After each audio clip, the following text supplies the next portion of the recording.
vamos então começar do início? Ó, então, do começo, a gente vê... vamos começar falando da questão da infância dela, relação mãe e irmão ali, né? Que é uma das coisas que aparece ali no primeiro episódio. E não, parece um pouco pra frente, mas vamos começar falando do início da história dela. Ela é a protagonista da história, a história é sobre a Fênix, né? E a gente vê que as pessoas temiam ela, não entendiam porque ela tem aquela questão do poder, que as pessoas não entendem, que as pessoas temem, né? Ela ali é quase presa como uma bruxa para sofrer uma inquisição, praticamente, né? Só que isso não tinha só a ver com ela, tem a ver também com um golpe que meio que estavam dando, né, na família dela, né? Aí vem o avô, que era uma pessoa que a gente vê que tem uma posição, é um general, o pai é um general, né? São duas pessoas ali. Não sei o que aconteceu com a tia, tabacoça. Que eles eram os militares. Então, você tem tanta questão. Eu acho que ali muito usam, né? O que aquela garota tem de especial para atingir aquela família que eles já queriam atingir. E aí dá todo esse contexto da família fugir, a mãe maltratar, né? Então vamos falar, Gervásio, desse início aí, o que você achou? Pode falar da mãe também, pode botar os ódios pra fora. Vamos lá. Primeiro, eu fiquei muito eu me fiquei afetado com a personagem, porque é uma criança que via que ela devia estar com 6, 8 anos de idade no máximo. Aí, ela tem poderes estranhos, que ela consegue ver espíritos desde que sempre. Ela consegue falar com aves, ela consegue, quando tá com raiva, tacar fogo nas coisas. A pessoa acha, nossa, é demônio, tem que acabar com o demônio, destruir o demônio e por aí vai. Aí, o pessoal usa isso para poder acabar com a família dela, porque o pai e o avô são generais importantes, por aí vai. Uhum. Aí você vê como ela... e olha que interessante, o avô deu aquele jade para ela para controlar e falar para ele, se controla, se acalma. O que nos deixa entender que o avô meio que já sabia, né? Sabia dos poderes. Tinha noção. Ele tinha noção. Lembra que ele era amigo daquele mestre. Esse velho reitor, imortal que todo mundo troca item com eles. Com certeza o avô conseguiu esse item com essa pessoa, eu acho, sabe? Sim. Porque tudo vem a ele daquele lugar que é tipo uma velharia ali, tem coisas mágicas e ele vende, ele troca. Depois eu falo dele, porque aquela ali eu tenho vontade de dar uns porra na cara dele, aquele safado. Mas continuando aqui. Aí, você pega uma criança de 6, 8 anos, vai queimar ela viva. Ela fica nervosa. Uma criança, ela fica nervosa que pessoas pegam fogo. Aí começa a dar porrada, começa a entrar aquela bagunça toda. Aí todo mundo foge. A mãe se esconde atrás de uma pilastra de pedra pra poder ver aquela bagunça. Aí no meio do caos, o avô morre, o pai morre. O que acontece? Ela explode. E ela matou todo mundo. Eu fiquei assim, caramba, legal. Não é pra ser legal. Não é pra ser legal. Gente, mas... é igual Game of Thrones. Quando o dragão queima todo mundo, a gente, ai, que maneiro. Não é que é maneiro, mas é maneiro. Eu entendo. Mas... E ela mata todo mundo. Ali devia ter uns 30, 40, máximo 50. E não somente no pátio, também na murada daquele local. Todo mundo morre. E ela foge com a mãe fica traumatizada porque ela viu todo mundo virar carvão na frente dela. Eu vou ser sincero, se eu não soubesse sobre a existência de magia, coisas sobrenaturais do mundo, e visse aquilo, caramba, aqui os meninos me deixaram totalmente nervoso, totalmente assustado. Aí ela trata a filha como coisa, como a mãe falou para aquele reitor, ela não tem como não ter medo e ódio da filha. Ela não consegue perdoar. Ela não consegue. Eu não tô passando pano pra ela. Sim, também não. Mas eu entendo todo o trauma que ela teve. Porque ela viu o marido e o sogro morrer na frente dela. Mesmo as pessoas que estão ali, queima, vai, mata. Eu entendo, gente. As pessoas têm... Ainda mais naquela época, gente. Pensa assim, numa época que não tem internet, não tem onde pesquisar. As pessoas têm muito medo do desconhecido. Se uma coisa assim realmente acontece... É lógico que as pessoas vão pensar logo que é coisa do diabo, que é coisa, sabe, do mal. Não tem como as pessoas pensarem diferente disso, não dá pra julgar. É lógico que é uma criança, mas é uma coisa também que, nesse tipo de época e com falta de conhecimento, é lógico que a gente conhece o drama, a gente tá vendo a história, as pessoas não. vem aquela, do nada, a pessoa tem um poder de queimar, você vê que é sempre uma coisa perigosa. A gente nunca pode achar também que não tem um outro lado. Por isso que a gente tem que tomar cuidado para julgar. Por exemplo, como a gente falar da Sussu, a Sussu viu o grande desastre do mundo dela, né? O que aquela pessoa podia, o grande poder dele. E aqui é a mesma coisa, a Fênix tem um poder de matar geral também. Então é uma coisa a se temer. Tô escutando um barulho de microfone, acho que é o da tia. Tá, a tia tá com o clone aberto. É uma coisa que as pessoas... Não tem como elas não temerem. É lógico que a gente vê a história por um outro prisma. Mas quem tá lá vivendo aquilo, se a gente tivesse lá vivendo aquilo, a gente ia temer igual. Não fiquem achando que vocês iam ser diferentes, porque não é. Sabe? Vocês não iam querer ser vizinho de uma pessoa que pode, tipo, tô nervosa, vou queimar tudo, entendeu? Ninguém vai querer. Né? Vamos, assim... Aí, mas só que, assim... Da mãe, a gente espera um pouco sempre mais como avô. Num carinho, uma compreensão, sabe? Sei lá, não é... É um amor maior, eu acho, sabe? Eu não gosto de ver uma mãe maltratando a filha. Continua, Giovanni. Eu não tô escutando mais. Não tá escutando? Não, você de repente caiu pra mim no instante. Ah, mas eu voltei. Mas a gente está te vendo, Giovanni. Não, isso é a Maíra que caiu. Só para terminar. Então, você vê aquela situação. A mãe é obrigada a fugir, levando a filha. Se escondem, eles mudam o sobrenome deles ou tiram o sobrenome deles para ninguém saber quem eles são. A garota literalmente vende... mas é normal, naquela época existia isso. Você alugar uma pessoa, vender uma pessoa por tanto tempo para ser uma serva. Então dá a entender que ela trabalhou por uns 10 anos como serva. 5 para a família do ministro e outros 5 trabalhando com qualquer coisa aí. A garota tem que se virar. Ela deixou de ser uma nobre e virou uma empregada. Então, a única pessoa que gostava dela é o irmão mais novo. E ela é toda docinha com o irmão, todo carinho. Mas a mãe não tá pra ela bem. Não trata e por aí vai. Então, eu entendo a situação, mas discordo da situação, e é complicado. E pelo que eu entendi sobre a Fênix, é uma entidade que ela surgiu antes da criação, e ela pode destruir tudo se tudo acontecer. E a minha impressão que dá, porque eu vi até agora, é que ela deve renascer em tempos e tempos de cada um dos 3 reinos. Tipo, parece que na última vida ela nasceu no reino dos demônios. Dessa vez está no reino dos mortais. Talvez se ela morrer e voltar de novo, ela volta no reino celestial e por aí vai. O que dá a impressão entender, que tem. Vou estar errado. A impressão que eu tive é que ela é uma besta demoníaca. Porque o Lorde Demoníaco falou que ela que, na verdade, é o líder dos demônios. Por isso, ele tá ali como uma liderança temporária. A líder mesmo do demônio. Foi o que ele disse. Que a líder mesmo dos demônios, é por isso que os demônios estão tão inferiores ao pessoal do mundo celestial.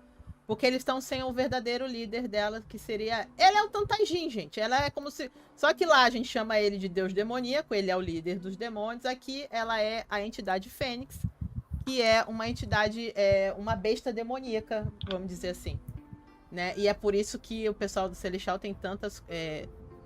contra ela, né? Vamos dizer assim. Então eu falei, gente, não dá pra tirar essa razão. Até porque eu preciso ver as reencarnações, eu preciso ver do que ela é capaz. Porque, por exemplo, Tio já te mostrou no primeiro episódio. A construção é diferente. Lá em Tio a gente vê no primeiro episódio do que ele é capaz. É medonho. Não tem como você não temer aquilo, né? E não tem como você defender aquilo. Aqui não, como a gente não viu, a gente fica às vezes muito do lado da protagonista, mas a gente não sabe do que ela pode ser capaz, porque a gente não viu o poder da Fênix ainda, né? A gente só ouve... É aquele... Não vi nem comi, só ouço falar. É igual caviar. Até agora é caviar, a gente só ouviu falar, né? Tio construiu a história de maneira diferente, já pra te impactar com medo, pra você saber que aquilo é muito ruim, né? Até pra gente dar aquelas passadas de pano pra Sussu e entender tudo que a Sussu... Apesar da gente, às vezes, também ficar contra a Sussu, a gente dá uma entendida, porque realmente é muito pesado, né? Agora, tia, fala você desse início, né? Da questão de usar a menina, e a mãe e tal. Vamos falar. A personagem é uma personagem sofrida. Eu acho que talvez, eu não assisti o Tio, mas talvez tenha dado um caráter menos sofrido, porque é um drama mais leve e porque ela tem um jeito de muito frágil. Eu fiquei muito curiosa com essa história do Gervásio falar minha deusa, eu falei, eu tenho que assistir com atenção, né?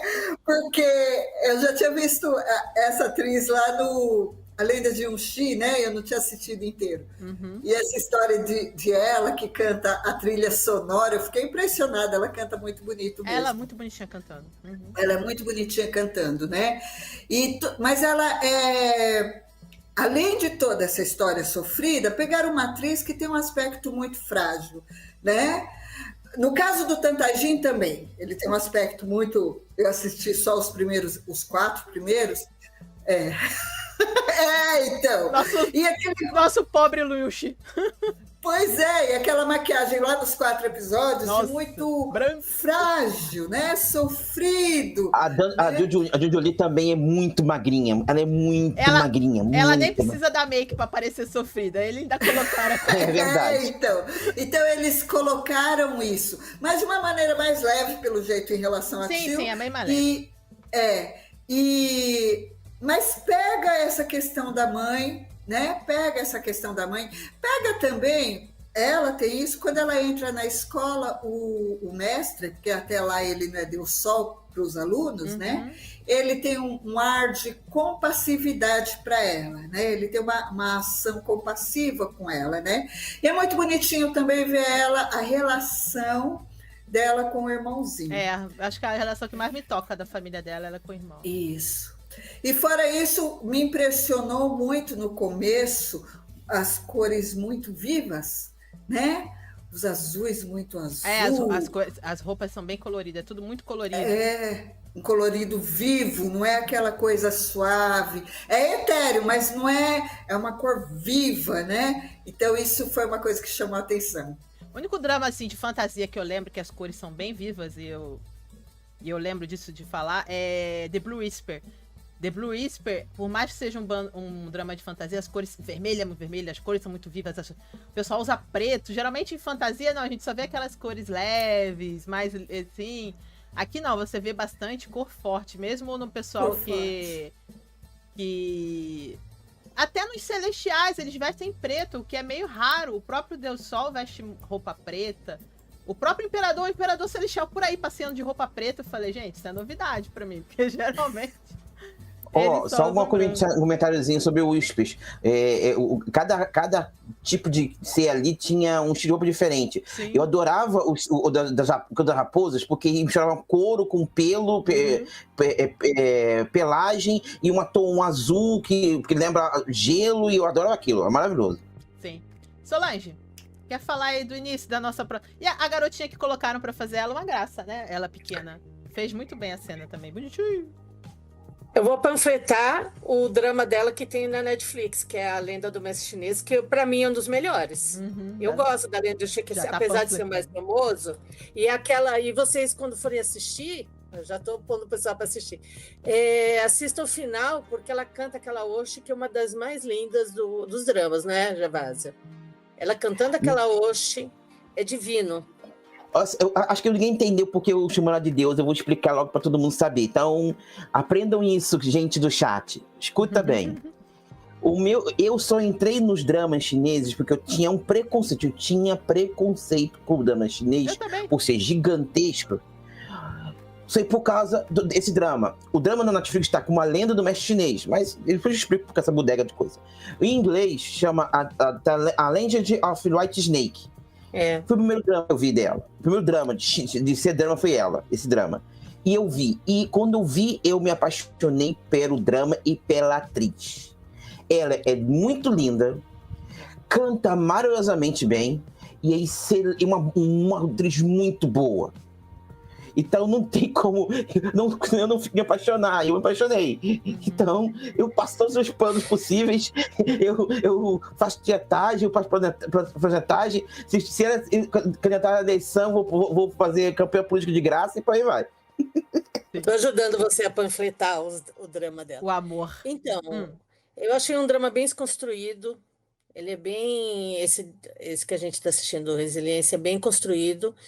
E o que eu queria tocar é que, apesar dela ter passado nas outras vidas e nessa tantos problemas, ela conserva a bondade, né? Ela conserva a bondade, ela se preocupa muito com a mãe e com o irmão. Apesar de tudo que a mãe faz, ela sempre está preocupada com a mãe. Ela se preocupa, quer proteger, tanto que mais para frente vocês vão ver que ela até arrisca a vida dela, né? Várias vezes para proteger a família. Nesse sentido que eu falei que ele é muito diferente do Tantagin, porque o Tantagin não tem sentimentos, ela tem. Então a gente vê, ela, é que você falou, a bondade é muito mais presente nela, o sofrimento, o amor. Ela sofre com a mãe maltratando. O Tantagin era maltratado e meio que ele não parecia não ligar, né? Porque é o que eu falei, essa é a grande diferença. Por isso que a gente acha que ela sofre tanto, né? Porque ela é uma pessoa normal, então ela demonstra o sofrimento, ela demonstra o amor, né? Porque ela tá ali plena dos sentimentos. Pode continuar, Sol.